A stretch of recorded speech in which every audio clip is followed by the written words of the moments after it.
Okay ठीक है। सो आज हम लोगों को क्या टॉपिक पढ़ना है, क्लासिफिकेशन ऑफ अकाउंट्स। इससे पहले हम लोगों ने क्या पढ़ लिया था, हम लोगों ने एक्सपेंडिचर और रिसिप्ट्स को अच्छे से पढ़ लिया था। What is capital expenditure, what is receipts, capital and revenue receipts क्या होती है, इसको हम लोग पढ़ रहे थे। ठीक है, तो चलिए आज फिर स्टार्ट करते हैं। तो देखिए ध्यान से, अगर हम लोग क्लासिफिकेशन ऑफ अकाउंट्स की बात कर रहे हैं तो क्लासिफिकेशन, जैसा कि कल भी हम लोगों ने स्टडी किया था कि दो तरह के क्लासिफिकेशंस हैं। ठीक है, कितने तरह के क्लासिफिकेशंस हैं? दो तरह के क्लासिफिकेशन है। पहला क्लासिफिकेशन ट्रेडिशनल है, दूसरा क्या है, मॉडर्न है। मॉडर्न जो क्लासिफिकेशन जो मैं डिस्कस कर रहा हूँ वो क्या है, वो डिपेंड करता है किसके ऊपर, वो यूएस स्टैंडर्ड है। क्या है? जिस तरीके से आपको मैंने AICPA की डेफिनेशन बताई थी अकाउंटिंग की, that is also US and it is also, ठीक है, मॉडर्न क्लासिफिकेशन। तो आज हम लोग सबसे पहले तो क्लासिफिकेशन को जल्दी से अच्छे से समझेंगे। क्लासिफिकेशन ऑफ अकाउंट, अकाउंट के बारे में ऑलरेडी हम लोग पढ़ चुके हैं। अकाउंट इज़ अ कोड और section where we record and supply the information. ठीक है, नाउ क्लासिफिकेशन ऑफ अकाउंट में जैसे कि हम लोग बात कर रहे थे, पहला एक क्या है, ट्रेडिशनल क्लासिफिकेशन, ओके, और दूसरा क्या है, मॉडर्न क्लासिफिकेशन।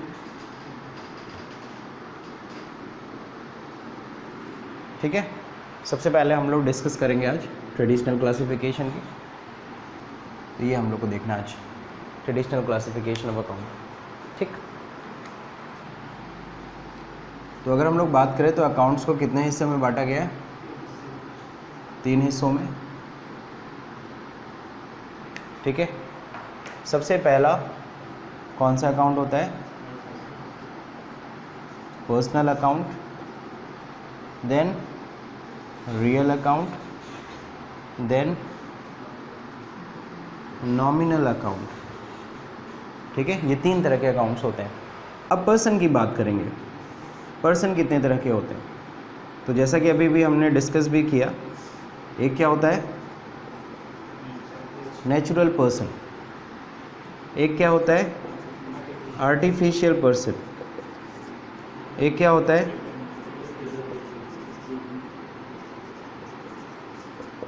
Representative person. सबसे पहले नेचुरल पर्सन की बात करें। नेचुरल पर्सन में कौन आएगा? फॉर एग्जाम्पल, ठीक है, दीपक आ गए, धीरज आ गए, राहुल आ गए।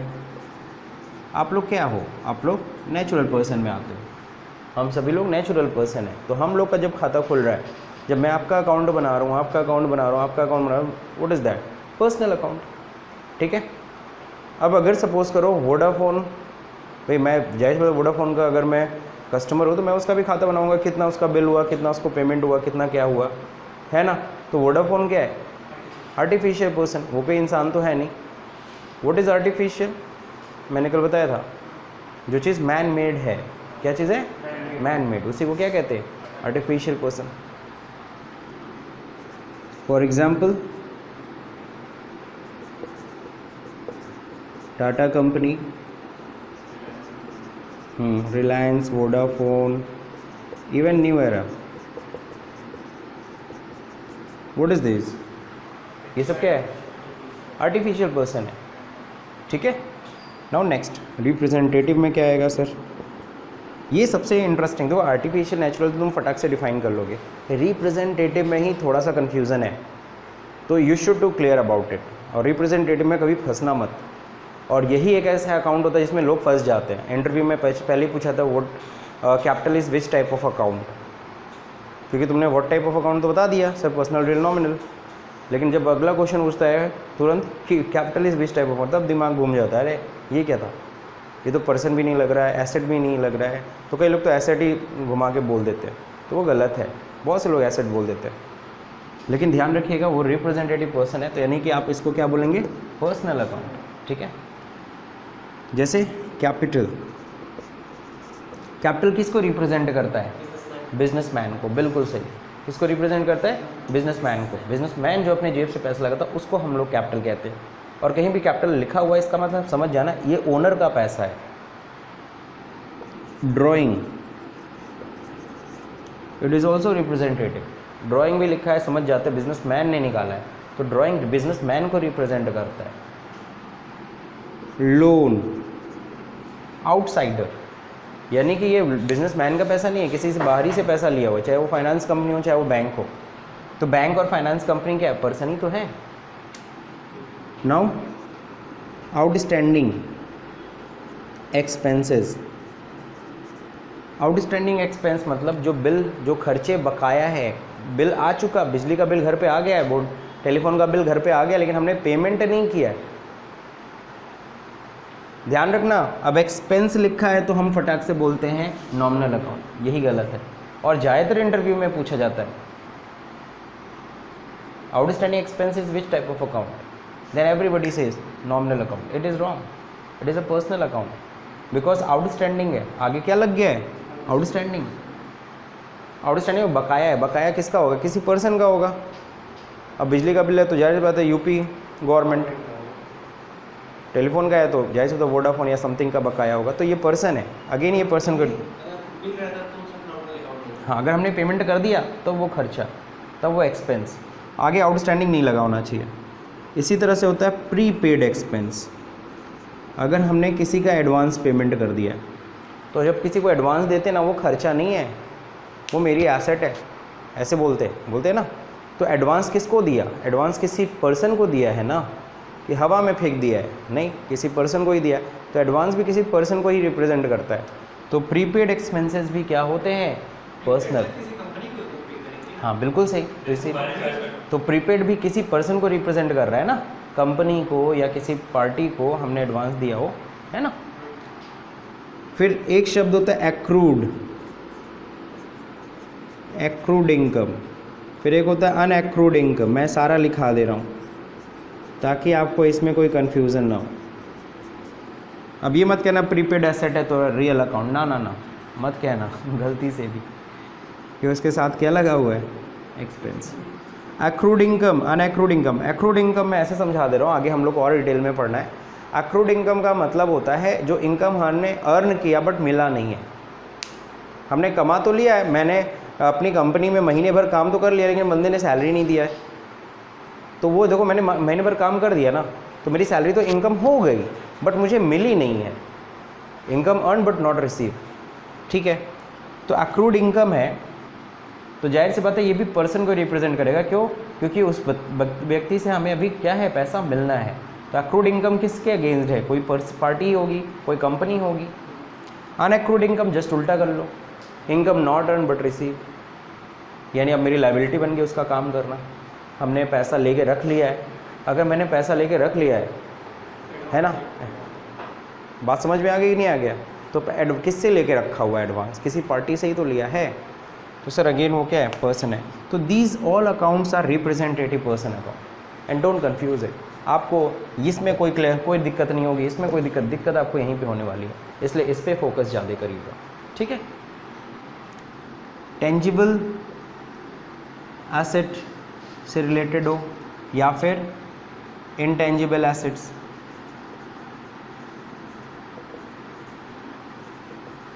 सही है। कई लोग रियल अकाउंट को एसेट अकाउंट भी कहते हैं। अब एसेट अकाउंट के लिए कहा गया है, साफ साफ क्या कहा गया है sir? Account related to tangible asset और इनटेंजिबल एसेट्स। तो इनका जब कभी भी अकाउंट क्रिएट करते हो, that means what? This is a real account. जैसे आपने किसका अकाउंट क्रिएट किया अपने बुक्स में, है ना, जैसे आपने कैश अकाउंट बनाया, तो कैश अकाउंट क्या है? एसेट है सर, रियल अकाउंट है। बैंक में जो पैसा पड़ा है उसका अकाउंट बना रहे हो, बैंक अकाउंट, तो that is also real account. Sir machinery account बना रहे हो, सर बिल्डिंग अकाउंट बना रहे हो, फर्नीचर अकाउंट बना रहे हो, ये सब बिजनेस में तो रहता ही रहता है, एक्सेट्रा कर देता हूँ। तो ये सब अकाउंट अगर आप क्रिएट कर रहे हो तो ये क्या है? ये टेंजिबल एसेट हो ना। What is intangible assets? इनका भी अकाउंट क्रिएट होता है, जस्ट लाइक सबसे important goodwill. The future earning capacity of a business is known as goodwill, पढ़ा है आप लोगों ने। मैंने पीछे टॉपिक्स में एक्सप्लेन किया था। गुडविल हो गया, then patent, copyright, lease, trademark,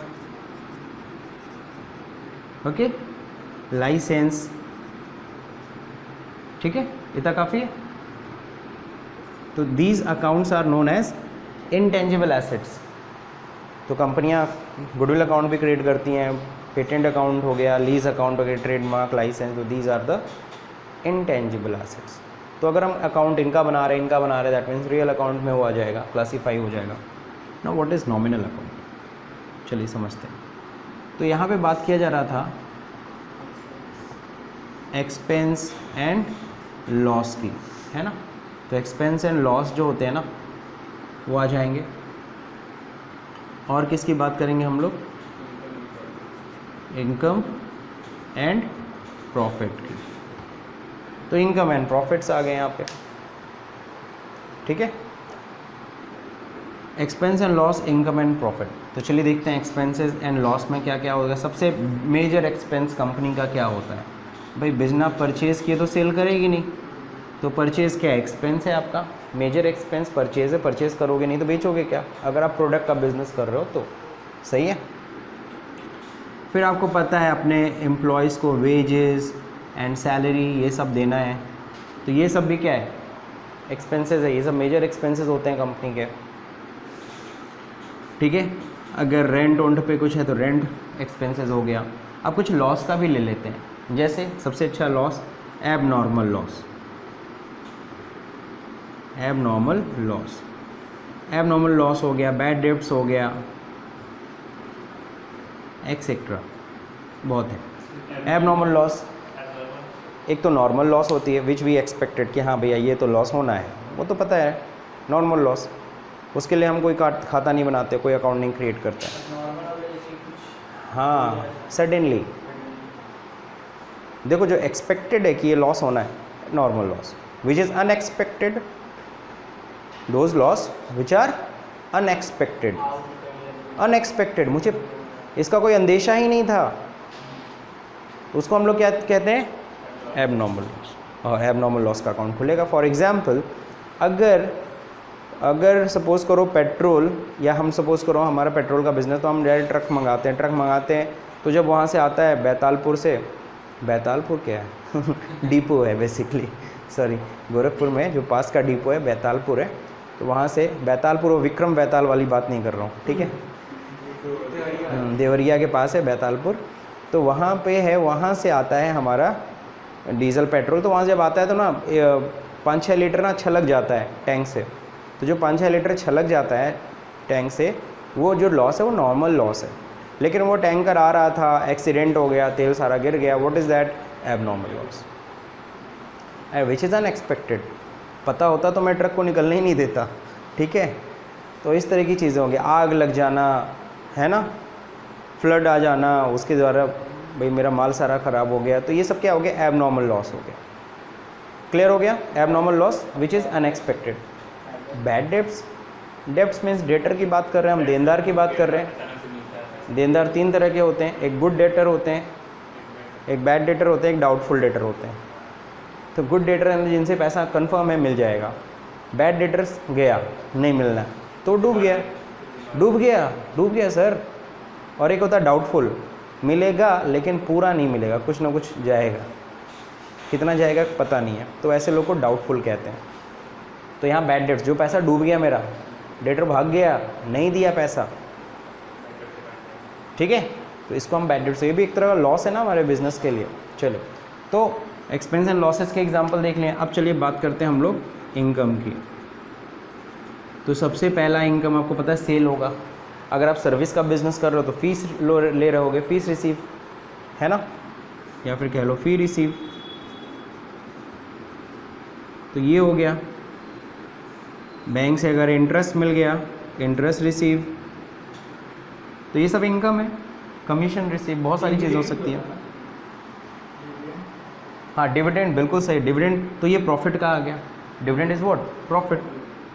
तो अगर आपको डिविडेंड मिल रहा है, डिविडेंड रिसीव, है ना, और अगर बैड डेब्ट्स रिकवरी हो गई, जो बैड डेब्ट्स हमने लिया था, बैड डेब्ट्स वो रिकवर हो गया, तो ये क्या हो गया? क्लियर? समझ में आ रहा है कि नहीं आ रहा?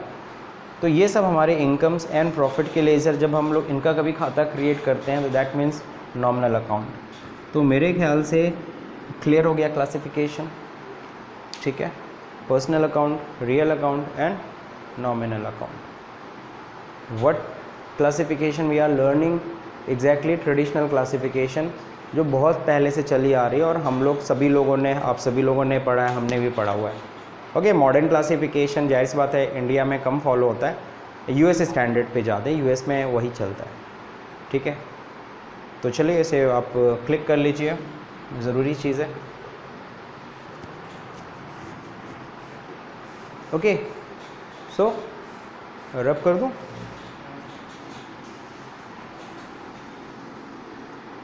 अब अभी हम लोग ट्रेडिशनल क्लासिफिकेशन में ही पढ़ेंगे क्या? अभी हमारा ट्रेडिशनल क्लासिफिकेशन ही चल रहा है। अब इसके गोल्डन रूल्स को पढ़ेंगे, डेबिट एंड क्रेडिट करने के रूल्स क्या होते हैं, जिसको हम लोग कहते हैं क्या?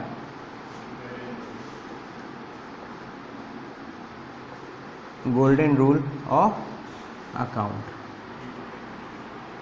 ठीक है? हम लोग गोल्डन रूल ऑफ अकाउंट क्यों नहीं बोलते? गोल्ड मतलब you know old is gold, सबसे पुराना रूल है, इसीलिए हम इसको गोल्ड से कंपैरिजन करते हैं, गोल्डन रूल्स, है ना? हाँ, अब ये मत सोचिएगा आप लोग तनिष्क में काम करते तो इसलिए मैं आपको गोल्डन रूल पढ़ा रहा हूँ गोल्ड से रिलेटेड, ठीक है ना? इसका बोलते हैं गोल्डन रूल्स। आप देखें यहाँ पे हम लोग बात करते हैं किसकी? Personal account. तो पर्सनल अकाउंट का हो गया, फिर हमें रियल अकाउंट के बारे में देखना होगा, रियल अकाउंट कब डेबिट क्रेडिट होता है, फिर हमें नॉमिनल अकाउंट के बारे में भी देखना होगा, नॉमिनल अकाउंट कब डेबिट एंड क्रेडिट होता है, ठीक है? हमने पढ़ा है ड्यूल एस्पेक्ट कंसेप्ट, और ड्यूल एस्पेक्ट कंसेप्ट क्या कहता है? Every transaction have two effects. कोई भी ट्रांजेक्शन करोगे, एक अकेला इंसान तो ट्रांजेक्शन कर नहीं सकता, उसके लिए कम से कम 2 लोग चाहिए, और जब कोई ट्रांजेक्शन होता है तो उससे 2 इफेक्ट्स निकलते हैं, और दोनों इफेक्ट्स को नोट करना है, एक को डेबिट करना है, एक को क्रेडिट करना है। इट डज़ नॉट मीन कि हम ट्रांजेक्शन को 2 बार रिकॉर्ड कर रहे हैं, इट मीन्स कि जो ट्रांजेक्शन हो रहा है उसके 2 इफेक्ट्स आ रहे हैं और हम उन्हें दोनों इफेक्ट्स को अपने बुक्स में रिकॉर्ड करना है। This is called double entry system. इसी को हम लोग क्या कहते हैं? डबल एंट्री सिस्टम, ठीक? तो चलिए, तो पर्सनल अकाउंट कब डेबिट होगा, कब क्रेडिट होगा, इसको ज़रा समझिएगा। पर्सन है, देखो पर्सन की बात करेंगे तो पर्सन या तो पाएगा या तो देगा, सिंपल सा। तो इसके लिए एक शब्द बनाया गया, रिसीवर एंड गिवर। क्या बनाया गया? रिसीवर या गिवर। इसको हिंदी में हम कहते हैं पाने वाला और देने वाला, ठीक है? तो इसमें कहा गया क्या कि अगर आप रिसीवर हो, अगर आप पाने वाले हो तो डेबिट करो, अगर आप गिवर हो तो क्रेडिट करो, ठीक है? जाहिर सी बात है, मैं अगर अमित को पैसा दे रहा हूँ तो अमित क्या है? रिसीवर है। अमित को अगर मैं पैसा दे रहा हूँ तो अमित क्या है? रिसीवर है। अमित को क्या करूँगा? डेबिट। अमित को क्या करूँगा? डेबिट। लेकिन वहीं अगर रहीम से अगर मैं पैसा ले रहा हूँ तो रहीम क्या है? रहीम क्या है? गिवर है। तो रहीम को मैं क्या करूँगा? क्रेडिट। तो ये चीज़ का इस तरीके से हम पर्सन्स के ऊपर देखते हैं, ठीक है? अभी हम लोग इस पे एग्जाम्पल भी सेट करेंगे तब और अच्छे समझ में आए। फिलहाल तो रूल्स पे बस ध्यान दीजिए, ठीक है? Now this one is personal account. Now real account क्या होता है? एसेट। तो एसेट की बात करते हैं तो एसेट या तो आती है या तो जाती है। एसेट कोई इंसान तो है नहीं कि पाएगा देगा, तो एसेट या तो आ रही है या तो हमारे पास से जा रही है। तो इसके लिए वही लगाएगा, comes in and goes out. Comes in, what comes in? Debit. आने वाली चीज़ को डेबिट करिए। गोज आउट, और अगर कोई चीज़ जा रही है हमारे पास से तो उसे हम क्या करते हैं? क्रेडिट। अगर मेरे पास पैसा आ रहा है, कैश आ रहा है, तो कैश को डेबिट करिए, और अगर मेरे पास से कैश जा रहा है तो कैश को क्रेडिट करिए। बहुत सिंपल है। मैंने फर्नीचर ख़रीदा, फर्नीचर मेरे पास आ रहा है और पैसा सीधा सीधा मैं गया, मैंने मार्केट से फर्नीचर ख़रीदा, फर्नीचर मान लो 10,000 का ख़रीदा, तो फर्नीचर कितने का आ रहा है? 10,000 का, और मेरे पे जेब से पैसा भी कितना जा रहा है? 10,000। समझ गए? तो फर्नीचर को डेबिट करिए, कैश को क्रेडिट, हो गई एंट्री। ठीक है। Now next nominal account.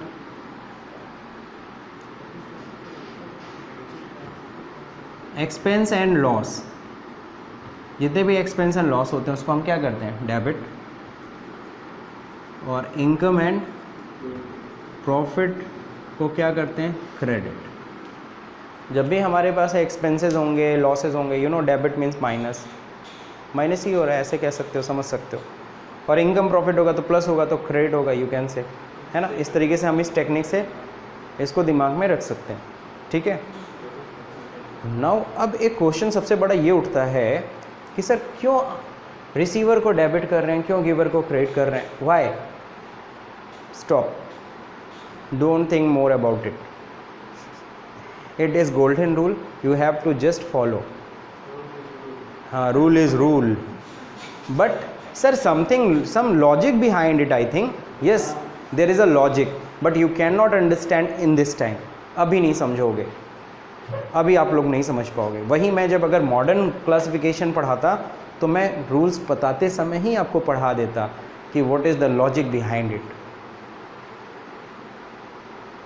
Clear? समझ रहे हैं कि नहीं समझ रहे? लेकिन मॉडर्न ये ट्रेडिशनल में मैं अभी नहीं बता सकता। अभी तो समझ लो, रट्टा मार लो सर कि सर पर्सनल में बोला है, जैसे अपना नाम आपको याद है, व्हाट इज़ योर नेम? धीरज। मैंने पूछा what is your name, what is your name? सोचना पड़ा क्या? नहीं। आपको अपना नाम सोचना पड़ता है? नहीं। वैसे गोल्डन रूल को भी ऐसे दिमाग में रखना पड़ेगा, सोचना नहीं है। किसी ने पूछा, सोते हुए पूछा है रियल अकाउंट, अरे comes in debit goes out credit.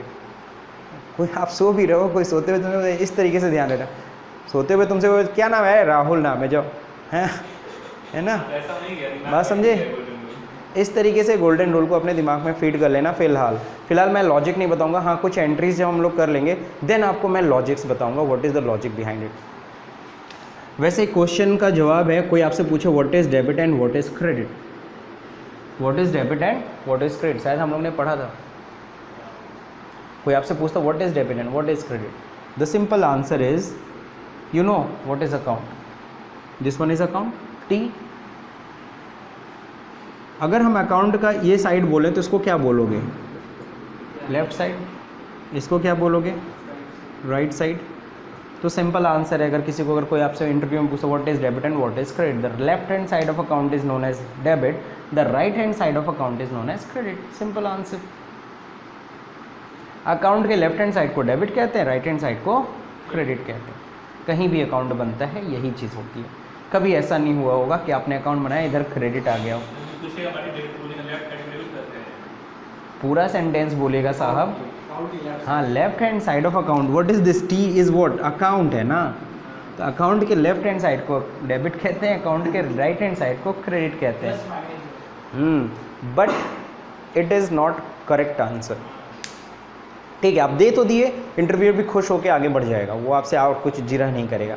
लेकिन अगर इसका जो दूसरा आंसर है वो ऐसा होता है कि डेबिट क्रेडिट, हम लोग जो बोलते हैं debit credit is use for plus और minus, credit is also use plus और माइनस।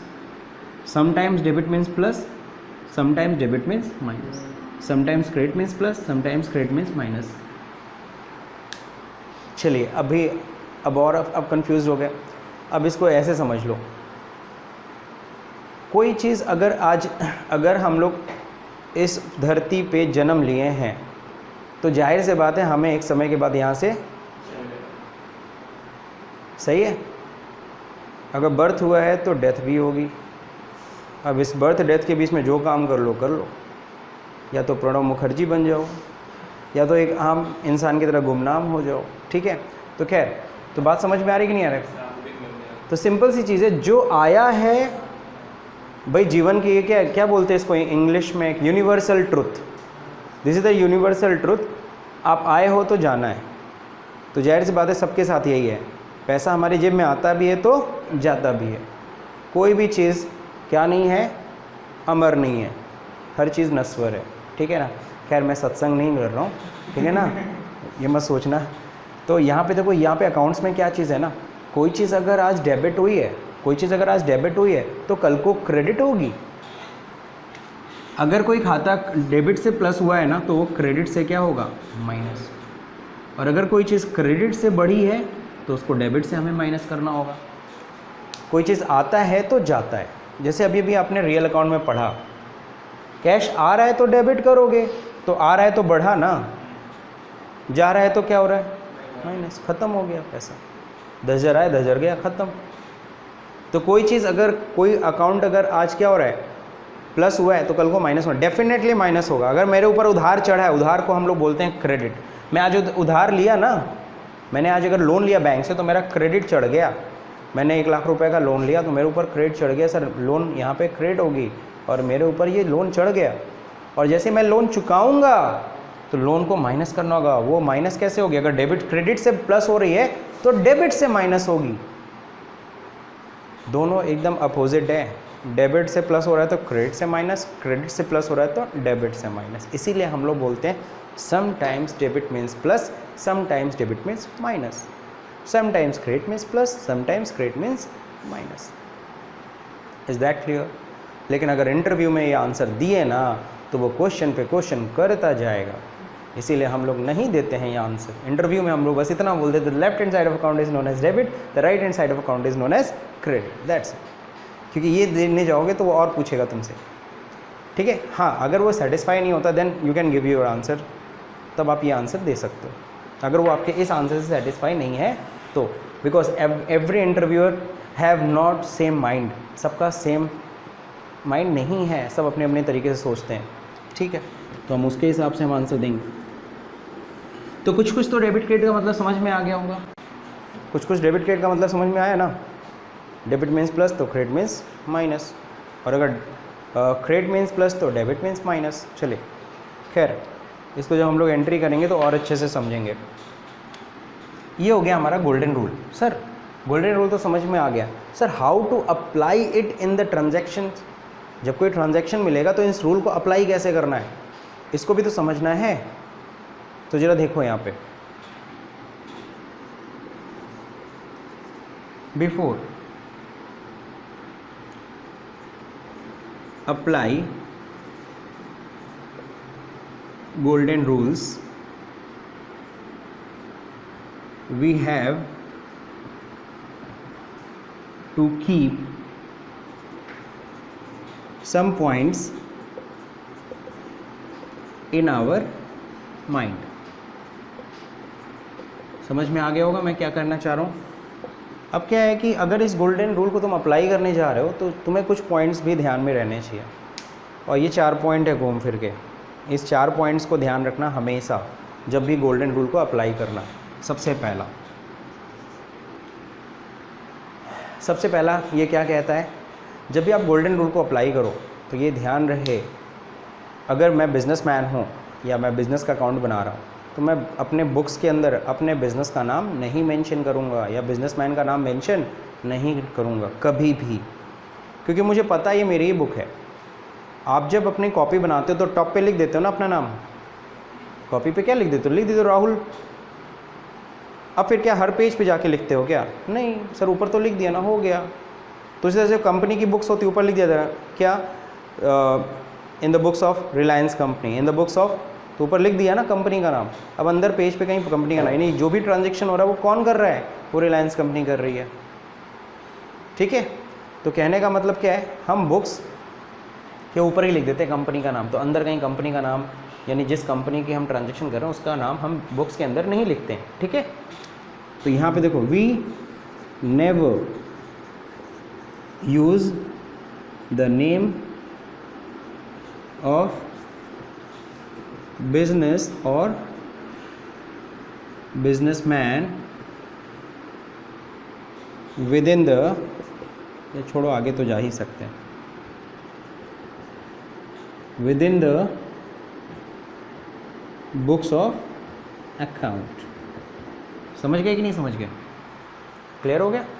हम बिजनेस और बिजनेसमैन का नाम बुक के अंदर कभी मेंशन नहीं करेंगे। और आपने अभी भी पढ़ा थोड़ी देर पहले सेपरेट एंटिटी कंसेप्ट, बिजनेस अलग होता, बिजनेसमैन अलग होता। बिजनेसमैन जब भी देखा तो हम क्या नाम लेंगे, कैपिटल। बिजनेसमैन का नाम नहीं लिखना है, क्या शब्द यूज़ करना है, कैपिटल। बिजनेसमैन कुछ निकाल रहा है तो क्या बोलोगे, ड्राइंग। हम कभी भी क्या नहीं लिखने वाले, बिजनेसमैन का नाम नहीं लिखने वाले, समझे। हम बड़ों लोग का नाम नहीं लेते हैं, हम बड़े लोग का नाम नहीं लेते हैं। तो हमारे प्रोप्राइटर साहब उनका नाम नहीं लेंगे। जैसे घर में नहीं कहा जाता है कि भाई बहू क्या नहीं करेगी, पति जी का नाम नहीं लेगी, क्या बोलती है, हाँ सुनिए जी, सुनते हो, है कि नहीं है। खैर छोड़ो, वापस आते हैं। तो क्लियर हो गया सबको। We never use the name of business और businessman within the books of accounts. Company के अंदर हम कंपनी के अकाउंट्स या कंपनी का नाम या कंपनी के ओनर का नाम नहीं यूज़ करते हैं। That's it, clear. Now second number point क्या याद रखना, only goods purchase is called purchase account. ठीक है, इसी के साथ तीसरा रूल भी लिख देता हूँ, ओनली गुड सोल्ड या गुड सेल कह लो इज कॉल्ड सेल्स अकाउंट। ठीक है, इज कॉल्ड सेल्स अकाउंट। यानी कि आप ये समझ लो, ये चीज़ अपने दिमाग में एकदम क्लियर कर लो, हम गुड्स अकाउंट तो नाम लिखने वाले नहीं हैं। बिजनेस के अंदर हम लोग गुड्स अकाउंट भी नहीं लिखते हैं। गुड्स की जगह दो शब्दों का प्रयोग करते हैं, परचेज एंड सेल्स अकाउंट, है ना। यानी अगर गुड्स है ना, तो गुड्स के लिए दो शब्द बनाए गए हैं, गुड्स के नाम से हम नहीं लिखने वाले। जब भी गुड्स खरीदेंगे, सर आपने तो बताया नहीं व्हाट इज गुड्स। जिस चीज़ का हम बिजनेस कर रहे हैं, अ प्रोडक्ट, गुड्स का मतलब क्या होता है, a product which we purchase for sale purpose.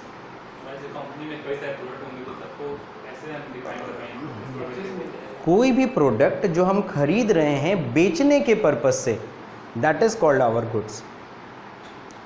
कोई भी प्रोडक्ट जो हम खरीद रहे हैं किसके लिए, बेचने के पर्पस से, that is our goods.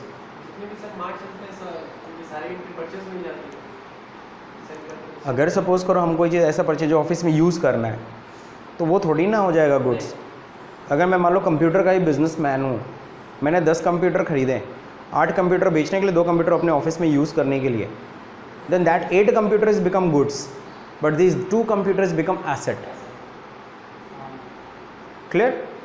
If I purchase soap, suppose one curtain, अगर सपोज करो मैंने 100 पीस सोप खरीदा, एक सोप मैंने ऑफिस में ही लगा दिया कि यहाँ पे भी लोग भाई कोविड-19 चल रहा है, हाथ साफ करेंगे, ठीक है, हो सकता है कि नहीं हो सकता है।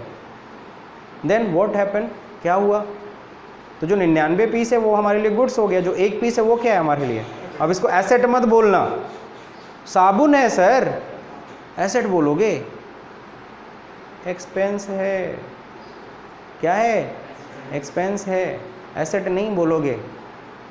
अरे भाई मैं स्टेशनरी की शॉप करता हूँ, मेरे भाई हिसाब किताब भी नोट कर, मैं पेन खरीदा, मैंने पेन खरीदा 10 पीस बेचने के लिए, उसमें से एक पीस निकाल लिया हिसाब किताब लिखने के लिए, तो जो एक पीस निकाला उसको क्या बोलोगे, एसेट बोल दोगे। नहीं सर, सर एसेट और एक्सपेंस में डिफरेंस करना सीखिए। मटेरियलिटी कंसेप्ट याद है, इम्पॉर्टेंस, तो मटेरियलिटी कंसेप्ट ये भी बोलता है।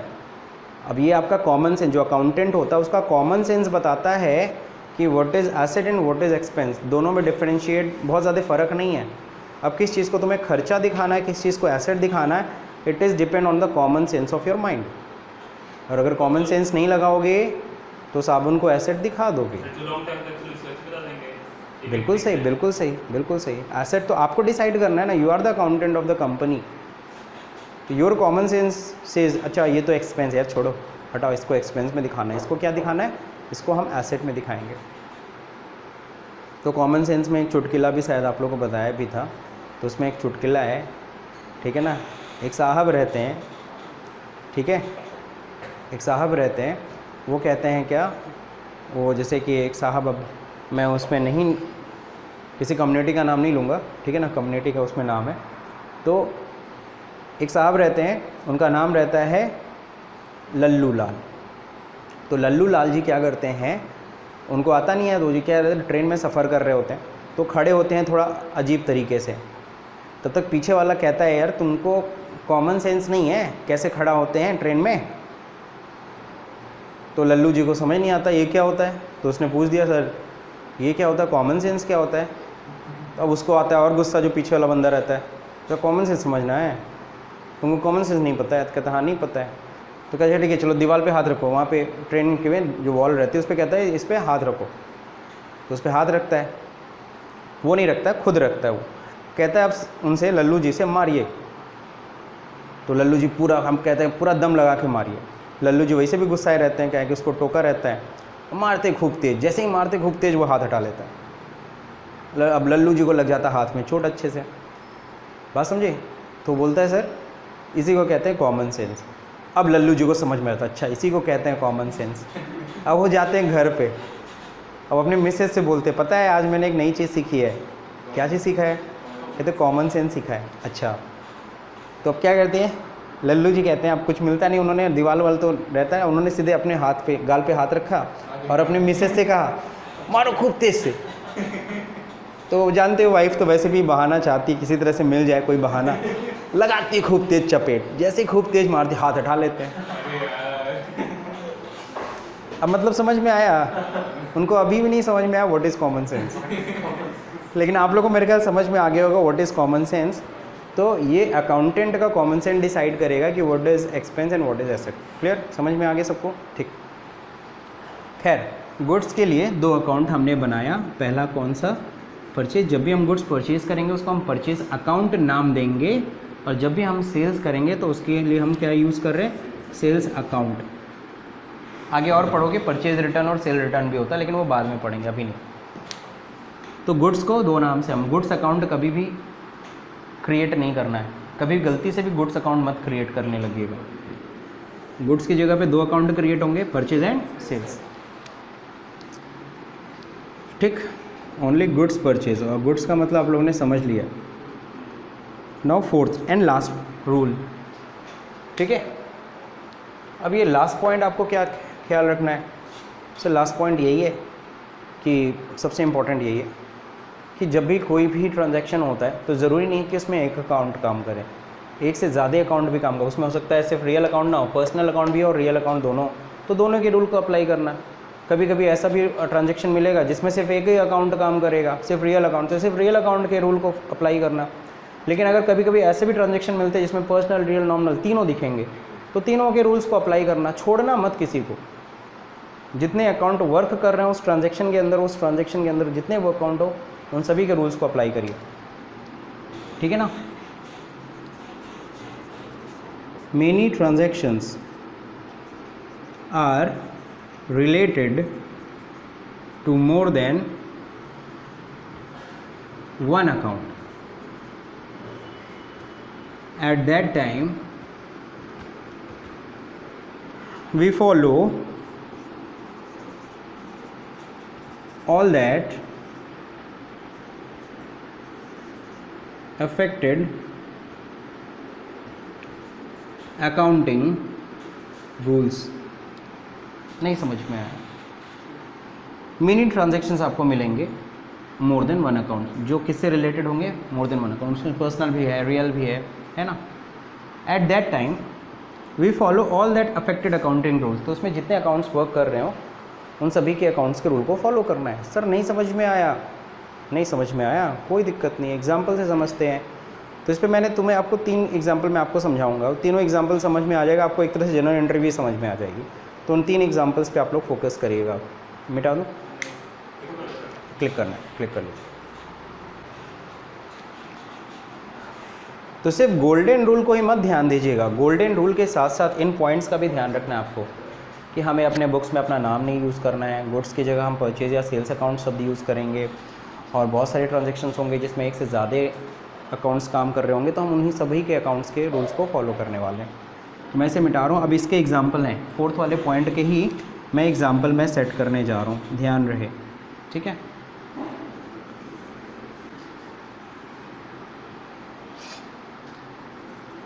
तो हम लोग 4th पॉइंट का एग्जाम्पल नंबर 1 देखेंगे। मैंने बोला मैं आपको 3 एग्जाम्पल समझाऊंगा, आप 3 एग्जाम्पल्स पे फोकस करिएगा, आपको पूरा जनरल एंट्री समझ में आ जाएगा, ये how we do the journal entries, ठीक है। चलिए सबसे पहला rupees 10,000 cash given to Rohit. अच्छा, रोहित हो गया, ओके। तो 10,000 रुपये मैंने रोहित को दिया। तो अब इसको तो कैसे समझना है कि हमारी कंपनी का ट्रांजेक्शन, तो हमारी कंपनी है, हमारी कंपनी ने 10,000 रुपये कैश रोहित को दिया, ठीक है। ऐसे लेना कि जब भी हम अकाउंटेंट करते हैं, हम अकाउंटेंट बनेंगे तो हमारे तो कंपनी है नहीं, तो हमें कंपनी के पॉइंट ऑफ व्यू से सोचना पड़ेगा कि हमारी कंपनी ने ये ट्रांजेक्शन किया, ठीक है।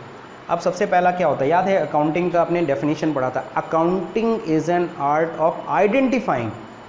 तो सबसे पहला काम क्या करना, आइडेंटिफाई करो इसमें कौन कौन से अकाउंट काम कर रहे हैं। रोहित से आपको पर्सन मिल गया तो इसलिए आपने बोला पर्सनल अकाउंट। और कौन सा अकाउंट काम कर रहा है, आपको कैश दिख गया इसलिए रियल अकाउंट। ये अंक डिजिट्स कोई अकाउंट होते नहीं हैं, गिवन टू कोई अकाउंट होता नहीं है, तो आपको दो चीज़ें मिल गई, कैश और रोहित। अगर ये कैश नहीं भी लिखा होता, सिर्फ इतना लिखा होता 10,000 रुपये गिवन टू रोहित, तब भी क्या दिया, हवा तो दिया नहीं। 10,000 क्या दिया होगा, कैश ही दिया होगा, सही है ना। तो कई बार ये चीज़ गायब हिडन होती है, तो उसे भी हमें एज्यूम करना पड़ता है। अब सर इसमें दो अकाउंट वर्क कर रहा है, तो we have to follow both accounts rule, दोनों अकाउंट के रूल को हमें फॉलो करना। अब चलिए देखिए कैसे फॉलो करते हैं। सबसे पहले मैं पर्सनल अकाउंट लिख लेता हूँ। पर्सनल अकाउंट का रूल हालांकि ऊपर दिया, मैं फिर से लिख रहा हूँ। पर्सनल अकाउंट क्या कहता है कि सर जी रिसीवर, हाँ रिसीवर को डेबिट करिए, गिवर को क्रेडिट करिए। फिर रियल अकाउंट का भी रूल लगा लो, कम्स इन को क्या करेंगे डेबिट, गोस आउट को क्या करेंगे क्रेडिट। इन सब के आगे क्वेश्चन मार्क लगाओ। अब खुद से पूछो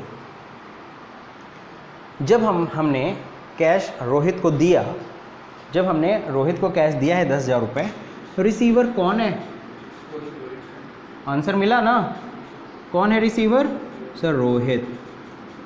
you got the first answer, Rohit will be debit, that's it. Giver कौन है, सर हम है, तो सर हम अपना नाम अपने बुक्स में लिखेंगे, नो छोड़ दो इसे, क्योंकि मैंने ये पॉइंट पहले बता दिया, हम अपना नाम अपने बुक्स के अंदर नहीं लिखने वाले, जो ट्रांजेक्शन हम ही नहीं किया है और क्या, तभी तो हमारे बुक्स में वो ट्रांजेक्शन नोटेड है। नाउ कम्स इन डेबिट करते हैं, तो जब हम कैश रोहित को दे रहे हैं तो कुछ आ रहा है, सर इस फिलहाल तो नहीं दिख रहा है, कुछ आ रहा है, क्रॉस गया रूल। गोज आउट क्रेडिट करते हैं, सर क्या जा रहा है, कैश जा रहा है। You got the answer, first is debit and cash is credit. तो what will be the entry क्या बनी सर, तो एंट्री बनी Rohit debit, cash credit, simple. कितने अमाउंट से रोहित को डेबिट करोगे, 10,000 से, और कितने से कैश को क्रेडिट करोगे, 10,000 से। दिस इज द आंसर, हो गया, मिल गया। अब ट्रांजेक्शन एक था, लेकिन आपने उसे दोनों इफेक्ट्स को नोट कर लिया। क्लियरली समझ में आया, कहीं कोई दिक्कत नहीं। ऐसे ही हम लोग रूल्स को अप्लाई करते हैं। अब क्या होता है, जब हम लोग इसको लगातार करते रहते हैं, जो फर्स्ट टाइम करते हैं उनको ये ज़रूरत पड़ती है, वो लिखते भी हैं, लेकिन जब हम लोग इसको लगातार करने लगते हैं ना, तो ये चीज़ हमारे माइंड में होने लगती है, तो हमको ये लिखने की ज़रूरत नहीं होती, सीधे हम सोचते हैं अच्छा क्या हुआ, रिसीवर कौन है, अच्छा ठीक है कैश जा रहा है, तो फटाक से हम डेबिट क्रेडिट कर लेते हैं, ठीक है। लेकिन अगर आपको नहीं समझ में आ रहा है सर, मैं आपको बता रहा हूँ, आप ऐसे ही करो, आपको बहुत ही आसानी समझ में आएगा। फिर जब आप हैबिचुअल हो जाओगे तो आपको ये लिखने की ज़रूरत नहीं है, ये चीज़ अपने माइंड में कर लोगे। तो चलिए इसे नोट कर लीजिए, फिर मैं अगला एग्जाम्पल देता हूँ। मैंने बोला था 3 एग्जाम्पल बताऊंगा, पहला एग्जाम्पल में काफ़ी हद तक आपको चीज़ें क्लियर हुई। चलिए अब second example, example number 2, ₹30,000 machinery purchase in cash, okay. तो मैंने क्या किया, मैंने 30,000 रुपये की मशीनरी परचेज़ की है, ठीक है। अगेन वही चीज़, accounting is an art of identifying. Identify करो कौन कौन सा अकाउंट है, कैश, तो आपको रियल मिल गया। और बताइए,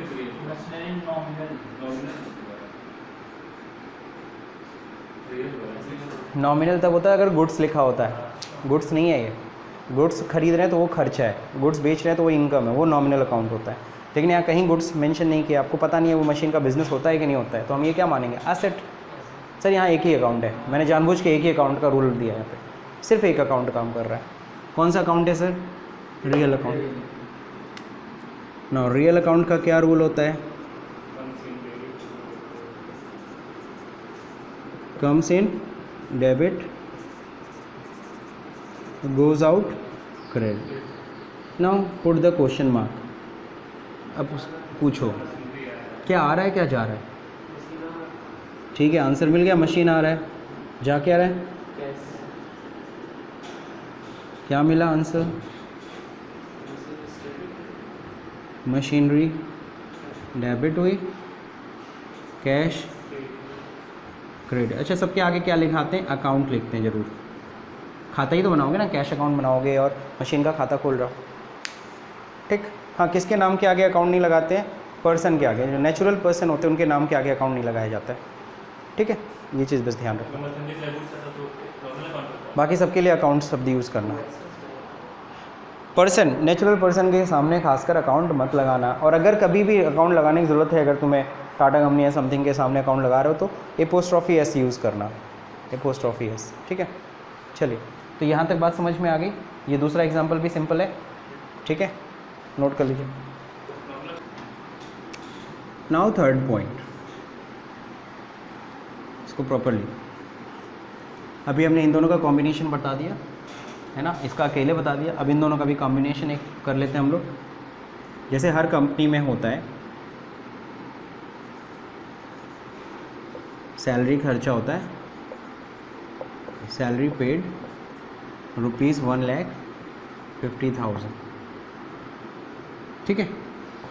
तो सैलरी पेड हमने किया कितना, हमने सैलरी पेमेंट किया है इस महीने कितना, 1.5 लाख रुपए। वही चीज़ करना है, accounting is an art of identifying. तो आइडेंटिफाई करो कौन कौन सा अकाउंट है, पर्सनल, सैलरी दे रहे हैं, आउटस्टैंडिंग नहीं है, बकाया नहीं है। सर सैलरी क्या है, हमारी कंपनी के लिए क्या है, सैलरी एक्सपेंसेस है, एक्सपेंसेस है तो क्या हो गया, नॉमिनल हुआ। यहाँ किसी पार्टी का नाम मैंने नहीं लिखा है ना। और दूसरा नंबर क्या है, दूसरा कौन सा अकाउंट है, कैसे पता चला रियल है, कहाँ कैश लिखा है, तो ये तो डिजिट है। सर ये शब्द से पकड़ लो ना, पेड, पेड मतलब क्या, हवा पानी दिया है, पैसा दिया है, सिंपल जैसे पेड मतलब कैश पेड ही होगा सर, अंडरस्टूड है, हिडन है। So paid is what, it is, paid is real, ठीक है ना, ये कॉमन सेंस है भाई, पेड मतलब यहाँ पे तो कॉमन सेंस लगा ही सकते हो कि कैश पेड है ये सर, रियल अकाउंट है। तो चलिए रूल लगाते हैं, पहले नॉमिनल अकाउंट का रूल लगा लेते हैं। नॉमिनल अकाउंट क्या कहता है, ऊपर दिख रहा होगा, एक्सपेंस एंड लॉस क्या होते हैं, एक्सपेंस एंड लॉसेस डेबिट करिए, इनकम्स एंड प्रॉफिट अगर होती है तो क्रेडिट करिए। रियल अकाउंट कम्स इन को डेबिट, गोज आउट को क्रेडिट। सबके आगे क्या लगाना है, क्वेश्चन मार्क। अब खुद से पूछिए भाई, जो हम सैलरी पेड कर रहे हैं तो कुछ खर्चा हो रहा है, क्या खर्चा हो रहा है, पैसा जा रहा है। अब अगर पैसा बोल रहे हो कैश जा रहा है, कैश इज़ व्हाट, कैश क्या होता है, कैश कौन सा अकाउंट है, रियल है, तो काहे नॉमिनल में भिड़ा रहे हो उसको, नहीं तुमने बोला तो कैश जा रहा है, लेकिन आपको याद है नॉमिनल अकाउंट, मैंने नाममात्र खाता बोला था, हम मेरे जेब से तो कैश ही जाता रहता दिन भर, लेकिन इसको हम एक नाम देते हैं कि क्या नाम से जा रहा है वो। तो यहाँ पे खर्चा किस नाम से जा रहा है, उस खर्चे का क्या नाम है, सैलरी। तो उस एक्सपेंसेस का तुम्हें नाम बताना है कि जो भी तुम दे रहे हो खर्चा है, हाँ है, तो उस खर्चे का क्या नाम है, सैलरी। रेंट देते तो रेंट होता, बिजली का बिल देते बिजली का बिल होता, परचेज होता परचेज होता, सर इनकम या प्रॉफिट कुछ है, फ़िलहाल जब हम सैलरी दे रहे हैं तो फ़िलहाल कुछ इनकम हो रही है। सर क्यों सर नहीं हो रही है? उस बंदे ने 1 महीने काम किया मुझे लिए, तो उसको तो फ़ायदा हुआ ना। तो सर उसको आप मनी में मेज़र कर सकते हो, काम करने को नहीं। जब पेमेंट करोगे तो उसको मनी में मेज़र कर रहे हो, है ना, तो पेमेंट करना कर सकते हो। नो इनकम प्रॉफिट, इस तरह से बहुत सारी चीज़ें होती है जिसको हम रिकॉर्ड नहीं करते।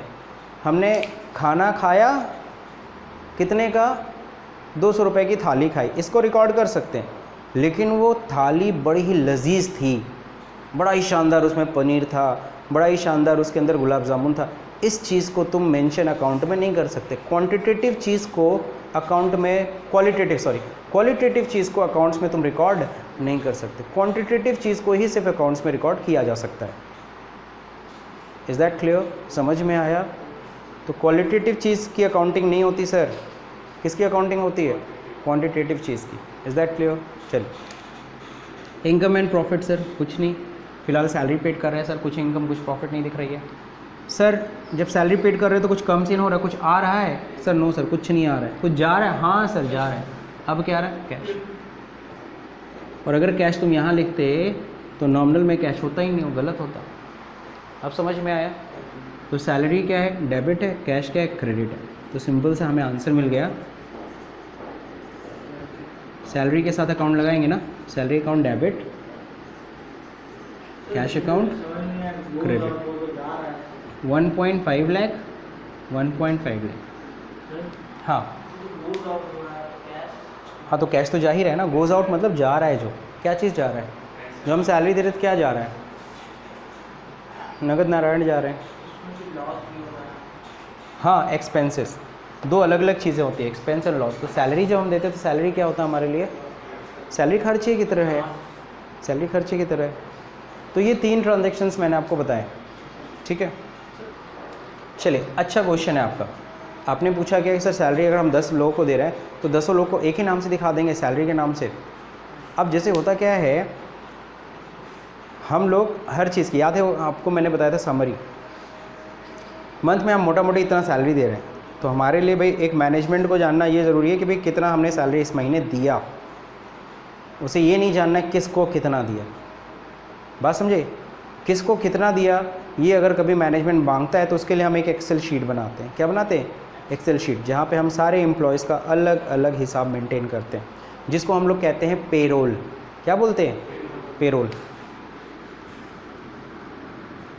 तो पेरोल जो होता है ना, पेरोल आपने सुना होगा, पेरोल, इसके लिए भी बहुत सारे सॉफ्टवेयर्स आते हैं, है ना। टैली में भी पेरोल मेंटेन कर सकते हैं, जहाँ पे हर एक एम्प्लॉय के पूरा हिसाब रखा जाता है, किस एम्प्लॉय ने कितना छुट्टी लिया, कितना प्रेजेंट हुआ, कितना उसकी सैलरी बनी है, तो उसी हिसाब से उसको पेमेंट होता है, ठीक है। वो हिसाब अलग आप एक्सप्लेन करने के लिए अलग रख सकते हो, बट एग्जैक्टली जब हम लोग प्रॉफिट एंड लॉस दिखाएंगे ना, तो वहाँ हमें ये सब नहीं दिखाना है। हमें क्या दिखाना है? कितना सैलरी फाइनली पेमेंट किया, 1.5 लाख। वहाँ तो समरी ही दिखाते हैं ना, लेकिन एक्सप्लेनेशन हमें रखना है। ऐसा नहीं है कि हमारा कंपनी के अकाउंटेंट है तो हम सीधे, हाँ वहाँ एक्सेल की शीट आप बनाइए, उसमें आप एक्सप्लेन कर लीजिए।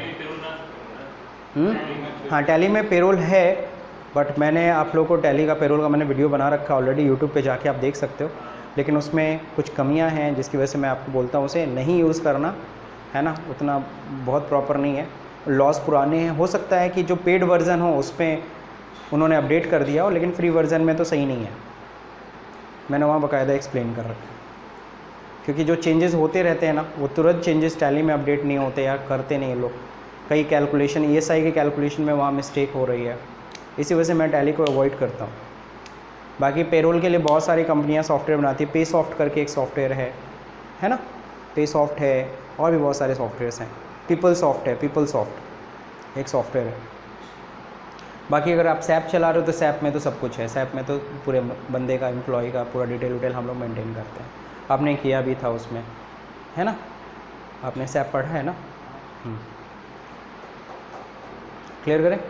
उसमें था P2P प्रोसेस, प्रोक्योर टू पे नहीं था, सॉरी दूसरा था, हायर टू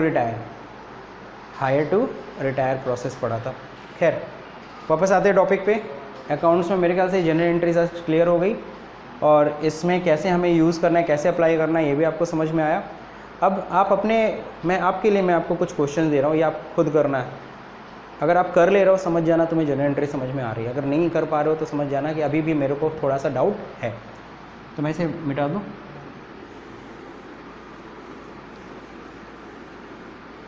आपका क्वेश्चन क्लियर हो गया ना कि हमें उसके लिए पेरोल मेंटेन करना पड़ेगा। अकाउंटिंग में तो बस पैसे का मतलब रखना है, कितना दिया, टोटल कितना खर्चा हुआ, कितना लॉस हुआ, कितना। हाँ हाँ, वहाँ पे हर एक एम्प्लॉय का अलग अलग डिटेल मेंटेन करें, किसको कितना दिया। अब चलिए देखिए यहाँ पे, अब जो आपका होमवर्क है, गृह कार्य है,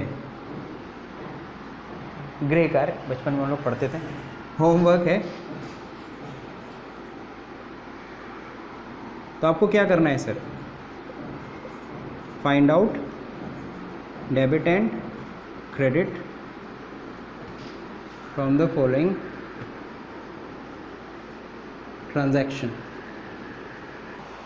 तो फाइनली 8 ट्रांजैक्शंस हैं, इसे आप करिए। अगर आपने इसको दिमाग से अपने किया, मुझे पता है 1-2 ट्रांजैक्शंस में कुछ प्रॉब्लम आ सकती है, लेकिन बाकी आपका हो जाएगा, करिएगा। इसको हम लोग कल स्टडी भी करेंगे क्लास में। ये अब आपको ब्रेन अपना यूज़ करना है कि कंप्यूटर है कि गुड्स है, क्या है,